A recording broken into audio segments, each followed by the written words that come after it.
തോട്ടാപ്പുരി മാങ്ങ. ഈ മാങ്ങ എല്ലാവർക്കും സുപരിചിതമായിരിക്കും. കൂടുതലും ഈ ബീച്ചിലൊക്കെ പോകുമ്പം ഉപ്പിലിട്ട മാങ്ങയായിട്ട് കിട്ടുന്നത് ഈ മാങ്ങയാണ്.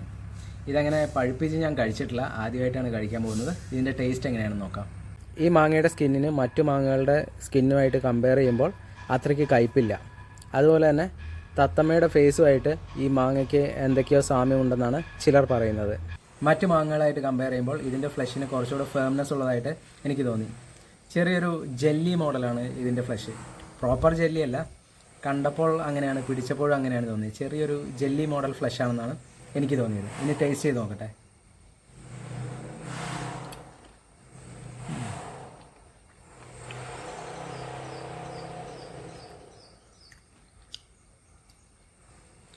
ഇത് അത്യാവശ്യം പഴുത്ത മാങ്ങയാണ്.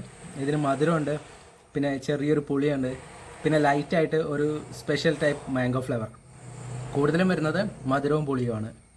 ആ ഒരു ഫ്ലേവറുള്ള മാങ്ങയാണ് ഇത്. രസമാണ് കഴിക്കാൻ.